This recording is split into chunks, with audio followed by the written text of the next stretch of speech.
2-3 நாள் Kokila ma'am comment பண்ணிட்டே இருக்காங்க. பெரோனியல் நியூரோபதினா என்னன்னு ரேர் கண்டிஷனா இருக்கிறதுனால கொஞ்சம் எக்ஸ்பிளைன் பண்ணிடலாம். இந்த காலுக்கு சப்ளை பண்ற பெரோனியல் நர்வ் இந்த சயாட்டிக் நர்வ்ல இருந்து வந்து இந்த முட்டி கிட்ட 2 பிரான்ச்சா உருவாகுதுங்க. ஒன்னு காமன் பெரோனியல் நர்வ், அடுத்து டிபியல் நர்வ்னு. இந்த காமன் பெரோனியல் நர்வ்ல 2 பிரான்ச் இருக்கு, சூப்பர்ஃபிஷியல் அண்ட் டீப். அந்த சூப்பர்ஃபிஷியல் பிரான்ச் வந்து நம்மளுடைய இந்த இடத்துல இருக்கிற எலும்புக்கு பேர் ஃபிபுலா. அதோட ஹெட்டை சுற்றி இங்கே ஃபுல்லாக வந்து இங்கே இருக்கிற மசில்ஸ்க்கும் இந்த ஏரியாவுக்கும் சென்சேஷனை சப்ளை பண்ணுது. இந்த இடத்துல என்னென்ன மசிலுக்கு சப்ளை பண்ணுதுன்னா, நம்பர் 1 இந்த பெருவிரலை மேலே தூக்குறதுக்கு எக்ஸ்டென்சார் அலூசிஸ் லாங்கல்.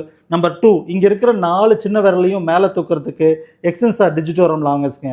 இந்த பாதத்தை மேலே தூக்குற மசிலுக்கு பேர் டிபியாலிஸ் ஆன்டீரியர். இந்த மசிலுக்குலாம் இது சப்ளை பண்ணுது.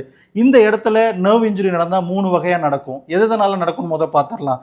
இந்த இடத்துல கம்ப்ரெஷன் ஆனாலோ, அதாவது படுக்கிறப்போ இல்லை சர்ஜரி பண்ணதுக்கு அப்புறமா இந்த இடத்துல இருக்கிற நர்வ் நம்ம பொசிஷன் நல்லா கம்ப்ரெஸ் ஆனாலோ, இல்லை இது இம்மொபிலைஸ் பண்ணுறப்போ மாவு கட்டு போடுறப்போ அந்த இடத்துல நர்வ் அழுத்தப்பட்டாலோ, இல்லை பெரிய பூட்டு போடுறப்போ கம்ப்ரெஸ் ஆனாலோ, இங்கே இருக்கிற எலும்பு உடவுறப்போ சேர்ந்து நர்வும் டேமேஜ் ஆகலாம், அல்லது இங்கே டிஸ்லோகேட் ஆகிறப்போ இந்த நர்வ் டேமேஜ் ஆகலாம். இந்த மாதிரி நேரத்தில் 3 டைப் ஆஃப் இன்ஜுரி இருக்குது. ஒன்று நரம்பு அழுத்தம் ஏற்படலாம், பாதியாக அடிபடலாம், ஃபுல்லாகவே கம்ப்ளீட்டாக கிளியர் ஆகலாம். அந்த கம்ப்ரெஷனுக்கு பேர் நியூரோபிராக்சியான்னு சொல்லுவாங்க. அந்த கம்ப்ரெஷனால் இந்த இடங்கள் வேலை செய்யாது. விரலை தூக்க முடியாது, பாதத்தை தூக்க முடியாது. இந்த மூமெண்ட் அஃபெக்ட் ஆகிடும். கால் தொங்கின மாதிரி இருக்கும்னு வச்சுக்கோங்களேன். அந்த நியூரோபிராக்சியாவாக இருந்தது அப்படின்னா இந்த ரெக்கவரி வந்து 6 வீக்ஸில் நடக்குங்க. ஆக்சினோடெமசிஸ் 50% பாதிப்பு ஏற்பட்டுச்சு அப்படின்னா 6 மந்த்ஸ் டைம் ஆகும் அது ஹீல் ஆகிறதுக்கு.